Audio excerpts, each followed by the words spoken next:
Today we're breaking down 5 of the most common misconceptions about narcissists, from contagious yawning, yeah, you heard me right, to what's really behind those crocodile tears. So let's just jump straight in with the first myth. And the first myth is that narcissists don't have feelings, and more specifically, they don't feel sadness. Have you heard this one before? It is not true. Narcissists do feel sadness. It's just probably not how you'd think. For example, if you see a narcissist crying, you might think they're purely manipulating you.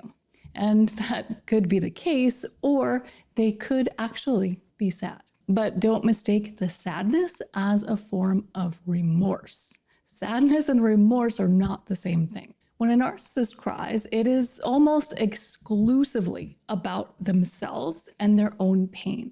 So for example, a narcissist may cry when they're rejected. Or not, it really depends on the person. But if you've seen this, know that this isn't because they feel bad for the pain that they've caused you.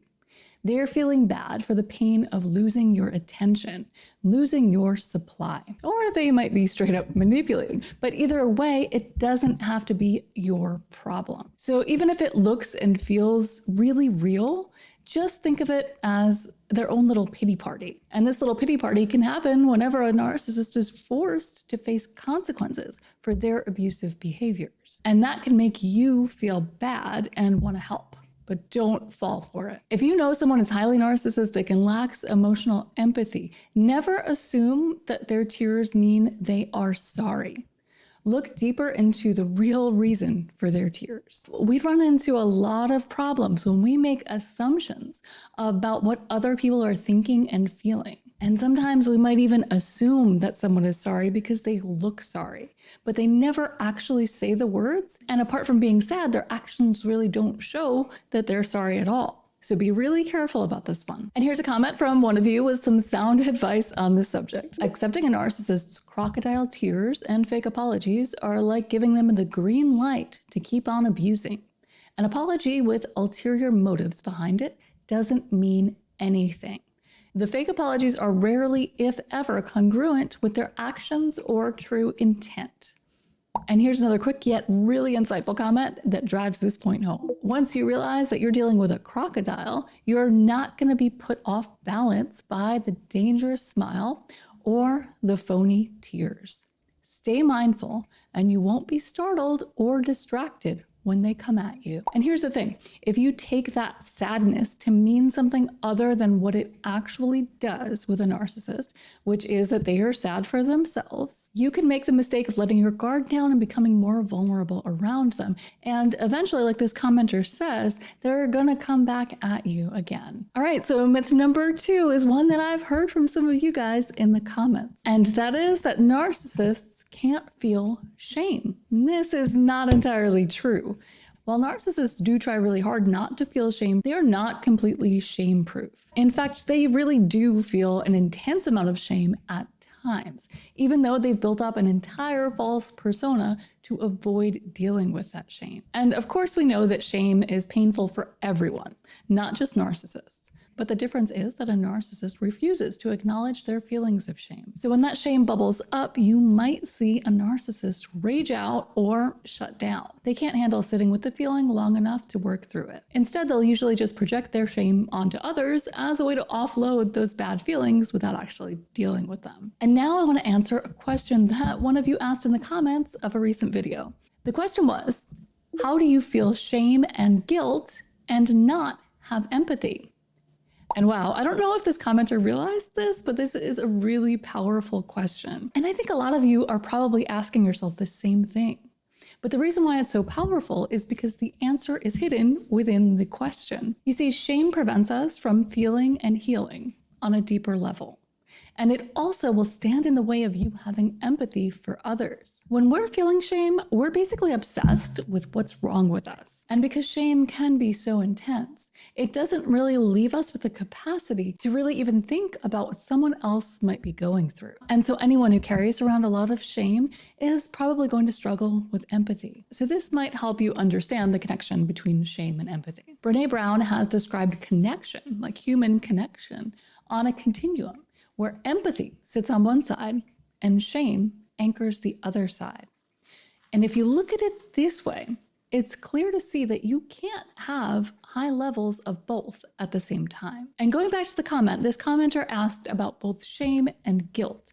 So guilt is different, and it's not something narcissists have a whole lot of. It is possible depending on where they fall on the continuum of narcissism, but they can much more easily brush their guilt away by blame shifting or by doing some mental gymnastics to justify their bad behavior. So if you're still confused about the difference between guilt and shame, guilt is the feeling you get when you know you've done something wrong. And in order to have that feeling, you need to be a person who is capable of taking some level of accountability. And shame is not the feeling that you've done something wrong, but shame is an overwhelming feeling that you are wrong. And even though they would never admit it, narcissists do carry a whole lot of shame. And because the shame is so painful and damaging, they do their best to keep it below the surface. And that is why they build up this false persona, to protect themselves from feeling that shame. So I hope that was clear. If not, let me know in the comments. And if you're liking this video, there's a whole lot more content like this coming your way. Just be sure you're subscribed so you don't miss it. So now let's get into the next myth about narcissists. And this one is super interesting.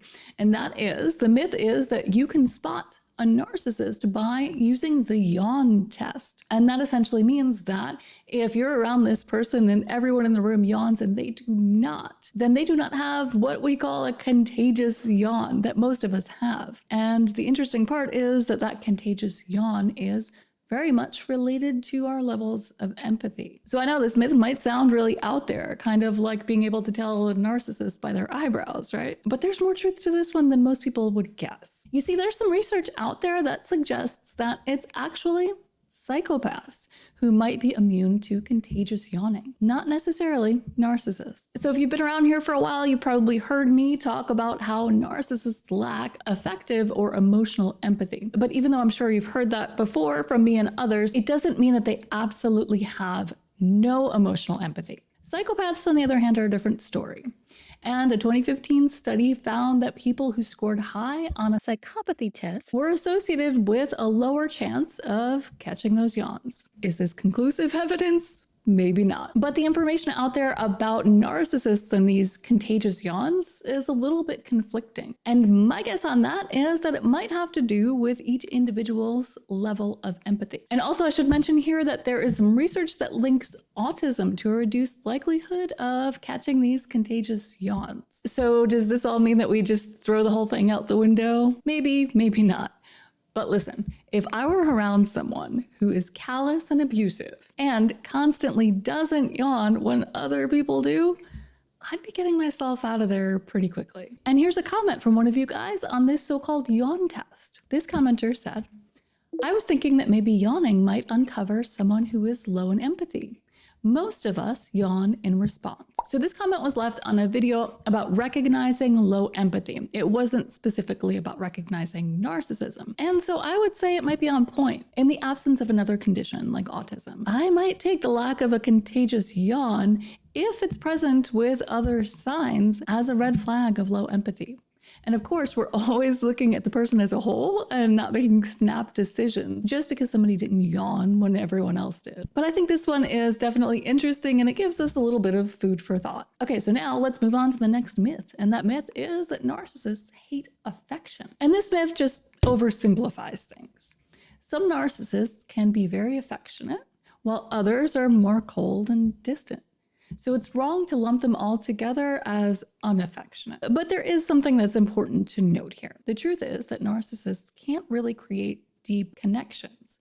So their affection, when it's present, is more based on what they can get in return instead of genuine care. This is why any displays of affection aren't usually reliable or consistent. And you can definitely expect more affection in the early love bombing phase. And to be fair, that is true for the honeymoon phase of any relationship. I think most people are more affectionate in that early period, but there is a difference with a narcissist. With a narcissist, when things change, it's more like night and day. So just for one example, early on, they might be totally fine with public displays of affection. They're totally cool with the PDA, but then later on, they swear off of it altogether once the devaluation stage kicks in. This is where some of the abuse starts to come in, and it can be subtle at first, especially with a covert narcissist, but this is the phase where you start to see a hard cutoff in that affection. And it's more than just being a little less touchy-feely. It's about a stark contrast in how they relate to you.